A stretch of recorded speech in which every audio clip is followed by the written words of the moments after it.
This is Dr. Rob Harder with the Nonprofit Leadership Podcast, making your world better. What does it take to be an effective nonprofit leader today?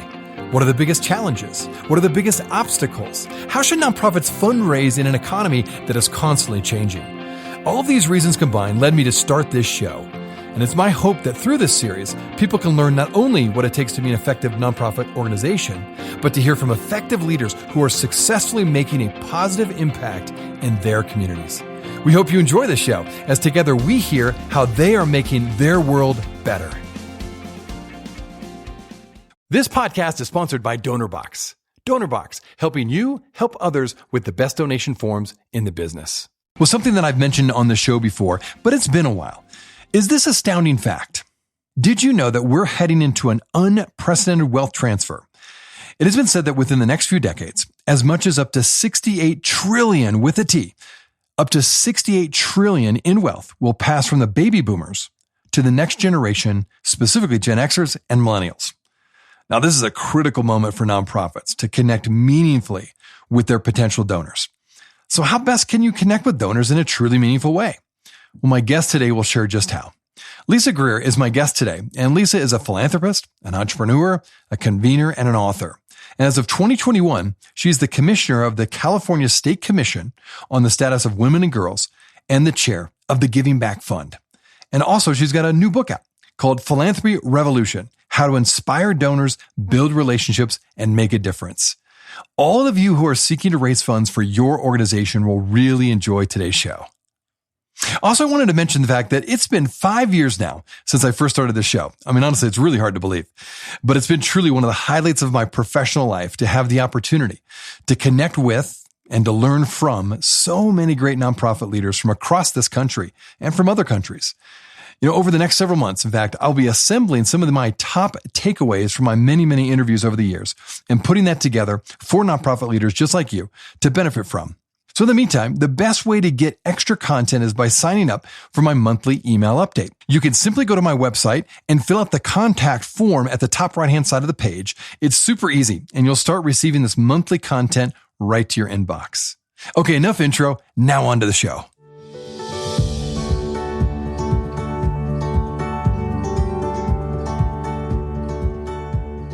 Oh, well, thanks for being on the show, Lisa. Today's topic, it's going to be all about fundraising and development. And as I said to you before the show started, we can never talk enough about fundraising and development when it comes to nonprofits because it's our lifeblood. And you've written a new book entitled Philanthropy Revolution. And so I wanted to start with an astounding fact that actually we've talked a bit about on the show before with another guest. But it's this, that we're heading into an unprecedented wealth transfer. And it's been said that, in fact, in the next few decades, as much as up to 68 trillion, you heard that correctly, up to 68 trillion in wealth will pass from baby boomers to the next generation, specifically Gen-xers and Millennials. That's something that ought to get the attention of every nonprofit leader out there. So if nonprofits aren't ready and prepared to connect meaningfully with their potential donors, they could really lose out on this transfer of wealth. And so I thought I'd start with that because I think that's something that you really lean into, is that connection with donors, meaningfully connecting with donors. Maybe you could talk about this massive wealth transfer and how can nonprofits really connect with donors in a meaningful way? So there's $150 billion in donor advised funds, as you said. And a lot of people think that money is there because these are wealthy people who just want the tax break and don't want to give any money to charity. And I don't believe that that's the case. I think maybe there's a few bad apples in there, but I think most of those people, the money is there because they've probably either they're intimidated by the act of talking to a fundraiser, and I think with good reason from my experience, but I also think that a lot of them have had one experience with a fundraiser and it's been so off-putting and onerous and weird that they just say, forget it. I'm just going to put the money in the donor advised fund. And maybe at some point in the future, I'll meet somebody who's a development person who's going to, who I'm going to click with and want to work with this. And then at that point, I'll take the money out of the donor advised fund and send it on to a charity. So I really do believe that's the case. So that's the first thing. I also see it as a great big pile of opportunity. And that is really just not being gone after. People think that money's locked up. They think that they can go to the donor advised fund people and they can say, please, the big funds and say, tell me everybody who has a fund. It's not going to happen. They're not going to be able to get that information. And yet, as I tell people all the time, when you are sending out a solicitation as a nonprofit, and you say, whether it's online or it's offline or direct mail, whatever it is, and you don't recognize that people are reading that who have donor advised funds when there is 150 billion sitting there, more coming every day, it makes the person on the other side think, you guys just aren't kind of with it. Like, you just don't get it, that our money's coming. Because I've had many, many situations where I want to give money, and the only way to give it, I go online, I fill out the information. I'm sure you've had this too. I get to the point they say, give us your credit card. Well, I don't want to give them my credit card because I can't get reimbursement from my donor advised fund. So I need to say it's a donor advised fund thing. I see nothing on the paperwork about that, saying as simple as, we welcome your donor advised fund. Here's the address to give the people who are going to send the check. Thank you very much. And please put in this little box how much money you're going to give. I have found a grand total, and I probably look at 100 of these a month. I found one that had that information on it. And, wow. And it's really not good. And so, but what they do is sometimes they'll say, if you would like to give your check from a donor advised fund, please call this number and ask for whoever, or please email this person. You know what? I don't want to do that. I just want to get this over with right now. I don't want to have to go back through it. So it's a simple, free thing that can be done. You just put it on all your materials. You make it a normal thing. I love that practicality, and I hope people are listening, because that's like, you're right. That is something that 1 out of 100, not good odds. So let's change that here in the next near future. Well, Lisa, you also argue that some nonprofit organizations are using strategies that really actually turn out to alienate donors, maybe even if it's inadvertently, and they leave money on the table, which is putting thousands of organizations at risk now, as well as in the future. Why do you believe that is the case? Why are fundraisers alienating donors, or why are donors not putting money on the table? Let's say both. I think it's both. Okay. Let's cover them both. Okay. Well, yeah, I think that I think they connect, right? I don't think donors are giving because fundraisers alienate them, and then there's other reasons as well. But it all comes back to one big piece, which is not thinking about the donor as a human being.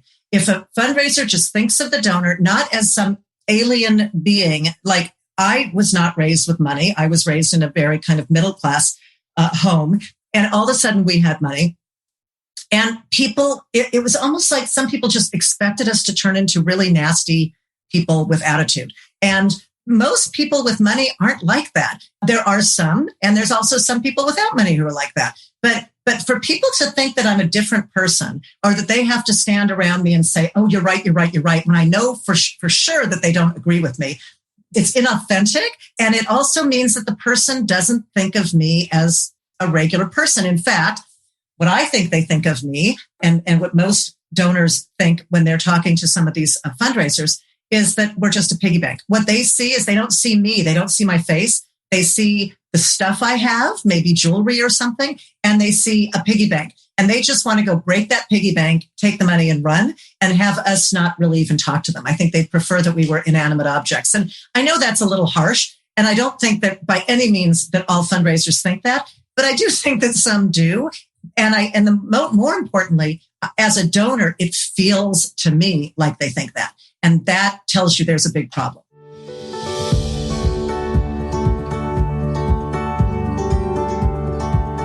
Being in the nonprofit space, one of the biggest questions I get is about grant funding.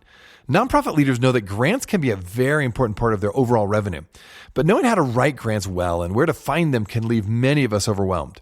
Well, it's a good thing my friend Holly Rustick at Grant Writing and Funding creates ways to make grant writing simple and achievable. Well, here's the good news. She is offering you, my listener, a free grant writing class. And of course, she also has her own podcast, Grant Writing and Funding. So I encourage you to visit grantwritingandfunding.com/Rob for the free grant writing class and find out more about Grant Writing and Funding podcast. Once again, that's grantwritingandfunding.com/Rob.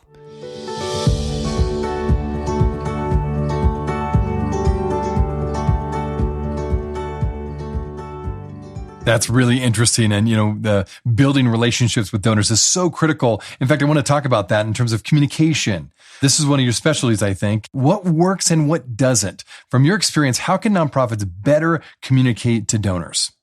So I have a wonderful story about this. Somebody called me, one of the organizations that I consult with and have for a while, and they said, we did our gala or one of our big events online, and was as many people did over the last 18 months. And they said, because it was online, people were tuning in who in the past hadn't. It would have been a local event. right? This is the same for everybody. So they had people from, I think it was like 27 different countries, and some of them sent them money. And they said, I think there were 500 new donors. And the head of development called me and said, I don't know what to do with this, because if they were local, I'd invite them to our offices and to meet our staff, and we would sit down and have coffee, but we can't do that because they are in these 20 whatever different countries. So he said, I don't even know. And I said, hey, this is great news. They sent you money. That's wonderful. And now they're on your mailing list and everything. And he said, yeah, but I don't have any idea who they are. And my answer to him, which I totally understand his comment, but my answer to him was, then ask them. All you have to do is ask them. So we created a survey, an online survey, quick and easy, had a few questions on it, asking them a few questions about themselves. And people were so impressed that they sent more money just because he asked. And I thought that was amazing. One person sent a note and said, I didn't know that fundraisers cared, which is really telling and sad. But it's if you just ask somebody, again, we are a donor. Didn't become a donor, overnight. And by the way, 60% of donors now are first generation wealthy like me. And we didn't turn into some sort of monster who's going to bite you across the table. It's just, we're the same person. We just happen to have these extra means and the privilege of being able to give to different organizations. So to be afraid of saying something to me makes me feel really uncomfortable. I'm sure it makes them feel uncomfortable. And then they leave and there's an opportunity that just disappeared. And I think it's all about just, how would you like to be on the other side of the table? Wouldn't you love it if somebody said, how would you like to be communicated with? Or how would you like to be thanked in a survey? You're going to go, hey, that's cool. No one's ever asked that. And yet, if you go to a doctor's office anywhere in the country, maybe in other countries, every doctor's office says, how would you like us to communicate with you? Do you want it to be text or do you want it to be email? Instead, so many fundraisers now insist on making phone calls. And I know lots of people who my kids don't take my phone calls. It's got to be a text message. And why haven't we changed? And so it's so easy. And I'm completely baffled by these sort of simple things that are so easy. And I think the root of it is fundraisers thinking that donors aren't like them and don't share any of the same hopes and dreams and feelings. And that's just false. Well, I really like what you're saying. In a sense, what you're essentially saying is that how would you want other people to communicate to you? Just turning around the tables, as you mentioned. And once you understand that, you feel like that'll give some clarity to the nonprofit leaders out there to know exactly how to ask them for money. Right. Everybody I talk to is a donor. Everybody I know, everybody everybody has given, I don't care what their economic means are, everybody has given a coat to somebody or given something to PTA or whatever it is. And so that's the first chore, I think, is say, okay, I am now a donor. I accept that I'm a donor. So the first thing that I think is important for people to do, and it's really a no-brainer, is think about the emails that you're sending out. Think about the last mass email you sent. Put that in your email and email it to yourself. Don't look at your email the next morning. Do it like late at night. Pick out whatever email it is that you're sending off to a whole group of donors. And whatever it says, the same way that you would do it. You can even use one that you used last week. And then in the morning, when you have a bunch of emails there, look at your list of your 25 or 50 or 100 emails. And you say to yourself, would I respond to that? And if you wouldn't respond to it, and most people say they would not, then don't send it out anymore. Think about something that you would respond to. So it's exactly what you just said. It's just turning the tables and saying, if I'm on the other side, what am I going to respond to? And I know some people will say, yes, but these are to donors. No, these are to human beings. So if you won't respond to it, you got to believe that the donor is not going to respond to it. So you kind of use that method throughout everything you do, and you'll find that donors are much more engaged. They want to talk to you and they will give you money. In many cases, they'll give you money unsolicited because now you have a relationship instead of a transaction going on. Well, I couldn't agree with you more. From my experience, you're spot on. So yeah, again, I hope my listeners are really paying attention to that one. Just treat them like you'd want them to treat you. Treat them as human beings. Build a relationship with them. So critical. Okay, so communication. Now moving on to branding. That's something also that you talk about in your book, and you've done a lot of different work with organizations when it comes to branding.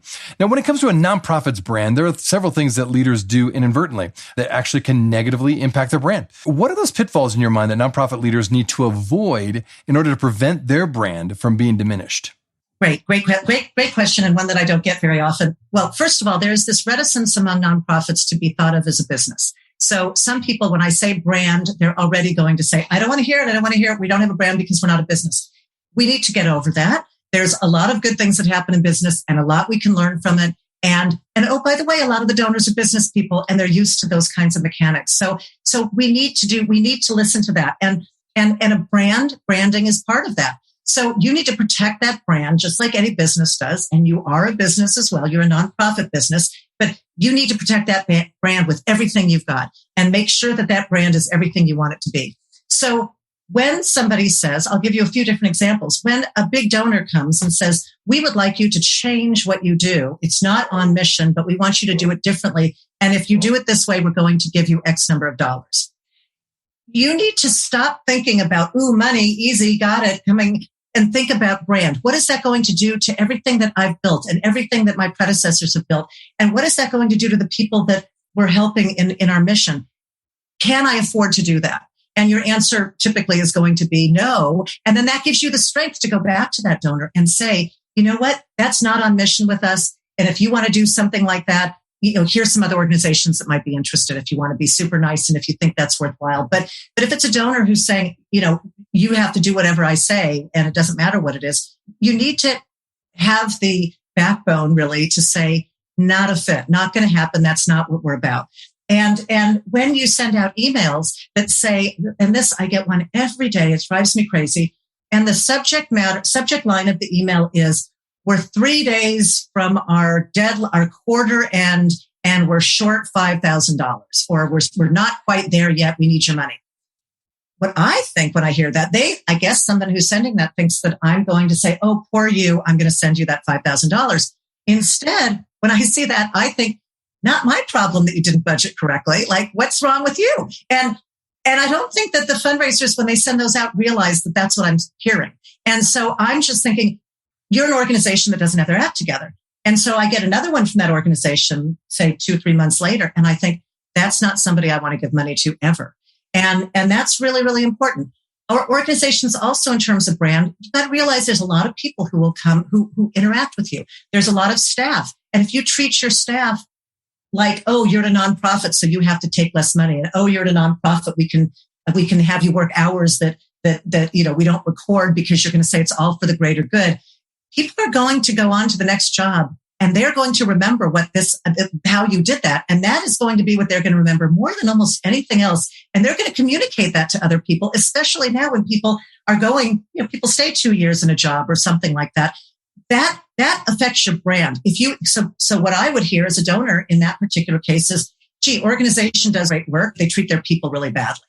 Am I going to give to them? No. So you really need to think of it that way. And again, how would you feel if it wasn't you sending it, but it was somebody else sending it to you? How would that make you feel? And I have to believe that anybody who goes through that is going to feel the same way that I see it, not because it's me, but because I'm just a human and they're a human. So that's where it kind of comes back to.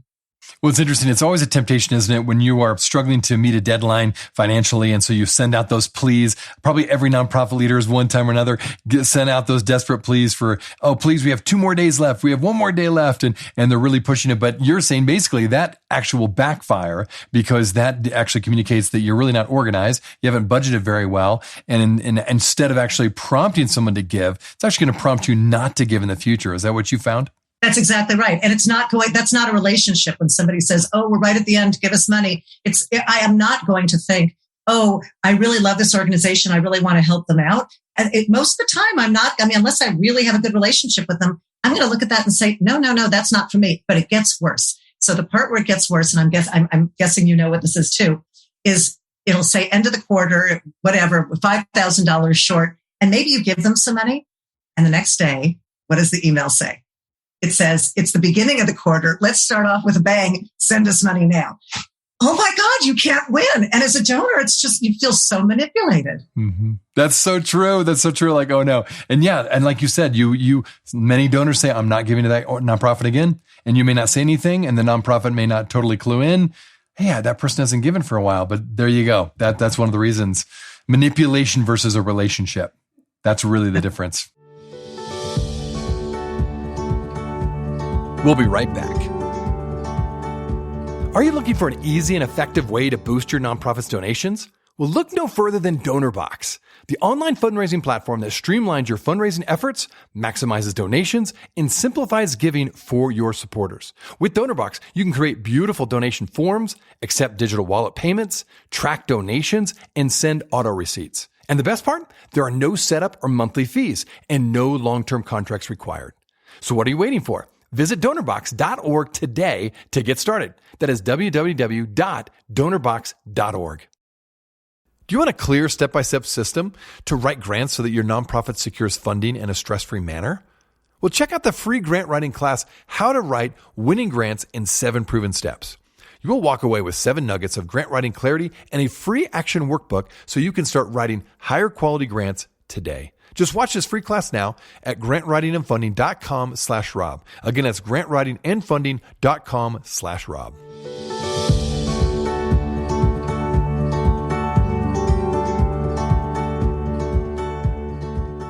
All right. Well, another topic that comes up quite a bit when it comes to fundraising is competition, right? There is a mentality sometimes out there of a scarcity mentality. Like there's only so much money, only so many donors to connect with. So it turns into some serious competition sometimes. Now, there's always a good friendly competition, I think, between nonprofits. That's pretty normal and actually collegial and it's fun. But then there's this competition that kind of turns negative, right? And particularly when it comes to donors, it can really turn negative quickly.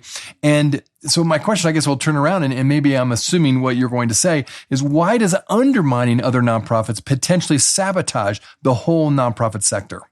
Yeah, and it absolutely does that. I had heard a story about a very large organization, and this is a true story, that when they got to my name or somebody like me in their database, they would say, oh, she gives to XYZ organization. They're a competitor of ours and weren't even really a competitor. And then they would instruct their development people to talk to their team and say, let's create something. Let's find something that matches what they do at this other organization. And if they didn't have anything, they would say, let's create it so that this person won't give to that other organization anymore. That's horrible. It's bad karma. It's bad mojo, all that kind of thing. And it makes the whole sector look, well, it makes me think that's why there's $150 billion sitting in donor advised funds. And that's why people aren't giving. So the second piece of that, though, is that I strongly believe that the pie of donors, the universe of donors that most nonprofits are looking at is extremely small and is much less than the actual universe of donors. There's loads and loads and loads of people out there who have not given. And by the way, we have a huge opportunity right now because there are a lot of people who never gave and then gave during COVID. And we need to make sure that those people, that we embrace them, that we say, what is it that you enjoy? We don't get them into this whole world of, oh no, you gave money to this. Why didn't you give money to, I actually did have one person say, why didn't you give money to me when you gave money to them? Which is just doesn't make me love them anymore. But I think that we have people who gave their first $75, their first $200, their first $500, and it felt pretty good. And they want to do more of that. We need to say as a sector, we're going to find those people and we're going to say thank you. And we're not going to say, oh, they only gave $500. They go in the lower level under 1,000 people.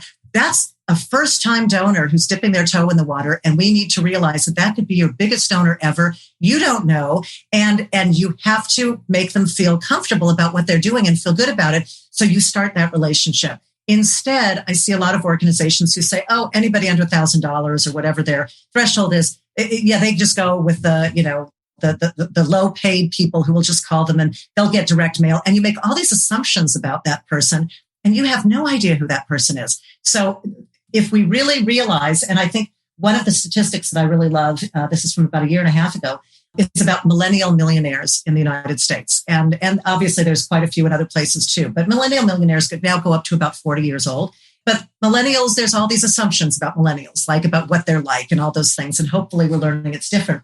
But one of those assumptions that we have does not include 618,000 of them have being millionaires. There are 618,000 millennial millionaires in this country. 618,000. And wow. How many? I don't think most people know that. No, they don't. And that was about 1.5 years ago. I'm guessing there's quite a few more now. And those are people that usually we say, oh no, they're under 40. They can't give. Oh no, they can't be on our board. They'll never be able to make the minimum commitment. Oh no, we're not going to invite them. They're millennials, so they're slackers. All of that kind of stuff. 618,000 of them. Now, how many, I can ask this two different ways. The first question I love to ask people is, how many of them do you have on your board? And what do you think the answer is? 0. Most of the time it's 0.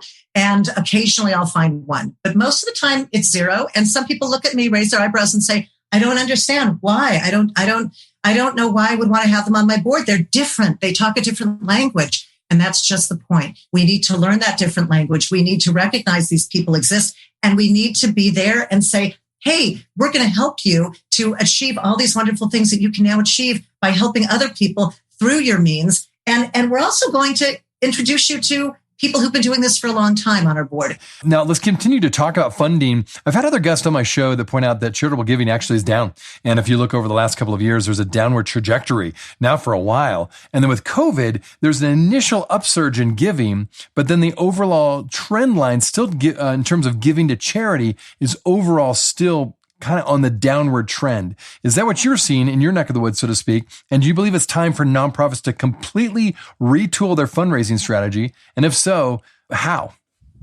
Wow, that's a perfect question. Thank you so much. And that is why I spent about 3 years writing a book called Philanthropy Revolution. And I do believe it's a revolution. I do believe that we have to change a whole lot of how we do fundraising. There might be a few pieces to keep, but a whole lot of it is just those standard methods. One of the stories that I start my book off with is, and it's very quick and easy, but I told somebody I was giving them a very large gift, a 7-figure gift.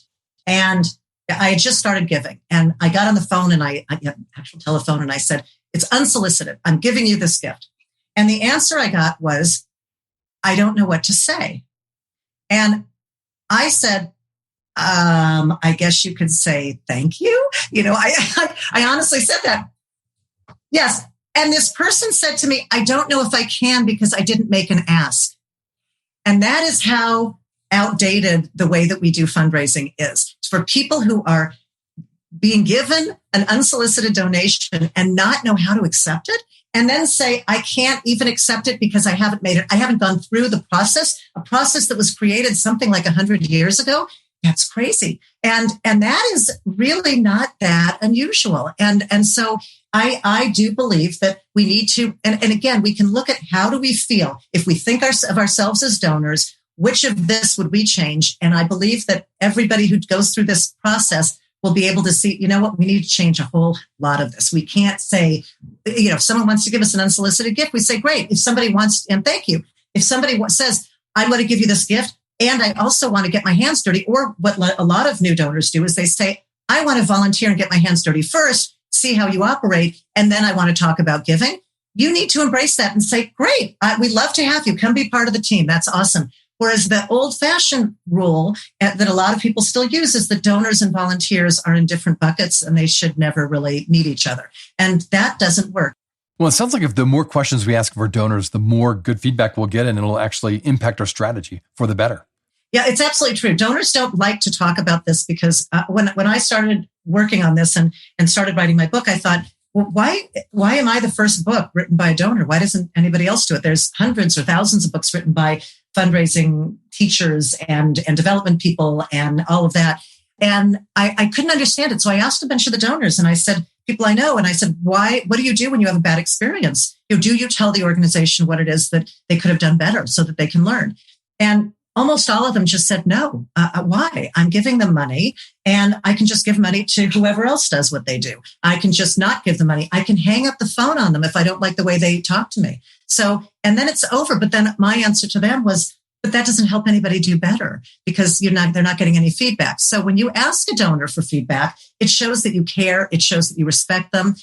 And my only caveat to that is if you're going to ask for feedback and input and ask somebody, for example, how they want to be communicated with, you need to honor that. So as long as you honor that, that's the beginning of a relationship. And that's where people will start giving you money then. And it's really not hard to ask them at that point.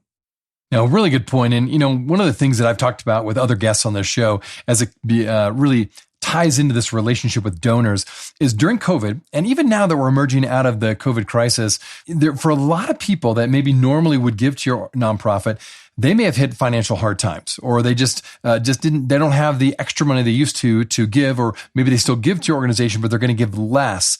How do you, as a fundraiser and as a development person in a nonprofit, how do you balance connecting with the reality that, okay, maybe you don't have as much to give, but it doesn't mean you ignore them and move on to the next donor that has more to give? How do you maintain that relationship and respectfully still ask for support, but do it in a way that you acknowledge, hey, I realize you may not have as much to give, but we'd love to have your support if it's possible. How do you kind of find that fine line, so to speak, with keeping that relationship strong, but yet still asking for money from those who maybe don't have that same amount they used to have?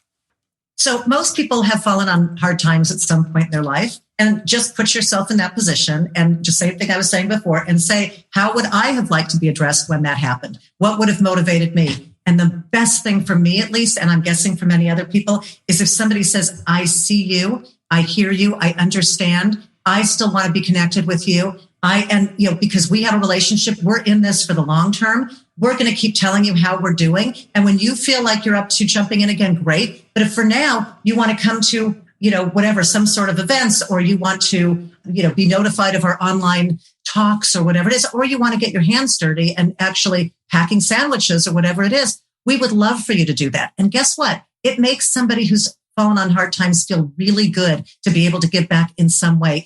And if they can't give back financially, they can give back through work they do with their hands or a connection or whatever. It makes them feel good. So you are helping them feel better and feel good. Therefore, that's a relationship. And the minute that you stop thinking about, oh no, get rid of them because they can't give me money anymore, that's very short-term thinking, and it's not beneficial. And it's why only 18% of first-time donors give a second time, because they get the feeling during that first year that these people are just in this for just getting money out of me, and I'm not interested. So 82% of donors don't give the second year after they give the first year. 82%. That's really interesting. I didn't know that's a much higher rate than I had thought would be the case. And it's been increasing every year, by the way. Very interesting. So retention is so critical. It is so critical. And why is that an issue? It's not because you didn't bug them enough and make enough phone calls and say, give me money. It's because you don't have a relationship with them and you didn't give them the sense that you care about them. And being a nonprofit, part of what we do is we care. That's what we're supposed to be doing. This is a place where people have purpose by being part of it. So if you turn somebody into a piggy bank, it just diminishes your entire reason for being. And then that connection is lost forever.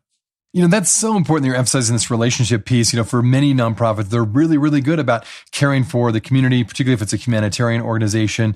And yet when it comes to donors, sometimes it flips, right? That same caring attitude, that compassionate heart for the person, sometimes doesn't always translate to donors. And you're saying, no, you treat people equally. We're all human beings. And that's actually going to improve your donor relationships and your biggest supporters.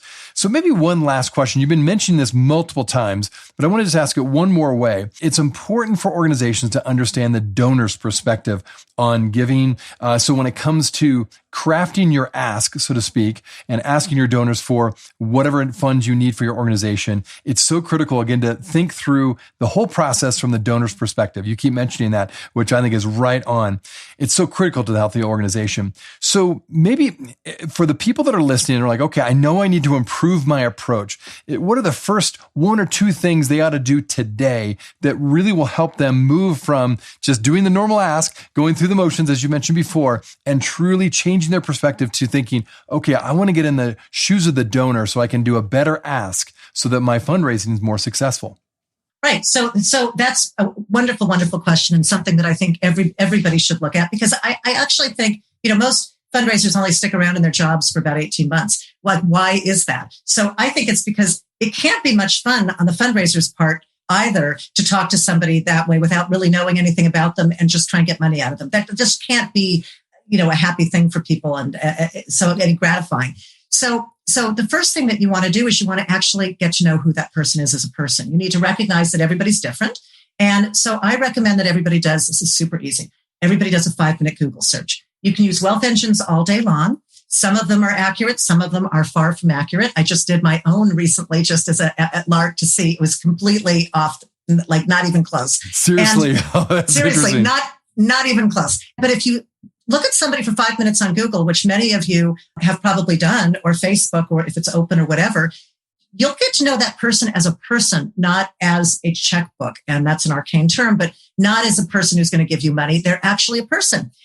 And And get the person on the other side, when you're talking to that donor, they're going to appreciate that you're going to say, hey, I saw you used to be in the shoe business. My aunt and uncle were in the shoe business. Isn't, that all of a sudden that tells the donor, oh, they see me. They can see that I'm a person. They can see that I'm an individual, that I'm not a dollar sign. Boy, I think that's excellent advice. And I encourage all my listeners, again, to really pay attention to that, because you're absolutely right. Think about it. For all jobs, people will either do a Facebook search, a Google search, something. They're going to try to look you up online to see what kind of person you are. So absolutely well said.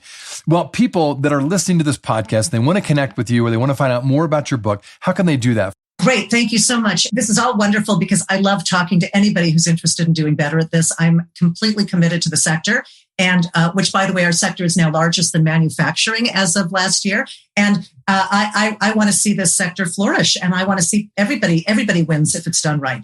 So if you go to lisagreer.com, my main website, you'll see links there to how you can purchase the book. You'll see links to my blog, Philanthropy 451, which you can also go to directly at philanthropy451.com. I write an article about every 10 days, 2 weeks about things that are current. And I also have a list of a number of the other podcasts and things I've been on, and we'll be promoting this as well there too. But I also have a list of my tips of the week. And these are super easy things that I do every Monday. And there's a whole list of them online that you can take a look at. And I don't think I've ever done a single one that costs money. So it's really, really easy, and I highly recommend it. And I hope to be able to engage with all of you.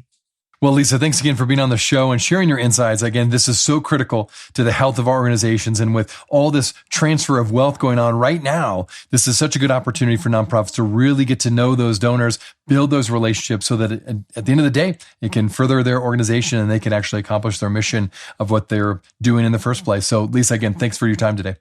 Thank you so much. It's been great. Hey friends, I wanted you to know that this podcast can be found on both iTunes and Spotify. If you're wondering how to find it, just type in the words Nonprofit Leadership Podcast and this podcast should show up. We also encourage you, when you go on iTunes, let us know what you think. Give us a review. Give us a rating. We would love to hear what you think of this podcast, and your feedback will help expand this podcast to get it out to as many people as possible. You can also find other resources and interviews of past guests on my website, nonprofitleadershippodcast.org. Again, that website is nonprofitleadershippodcast.org. Thanks again for listening, and until next time, keep making your world better. This podcast is sponsored by DonorBox. DonorBox, helping you help others with the best donation forms in the business.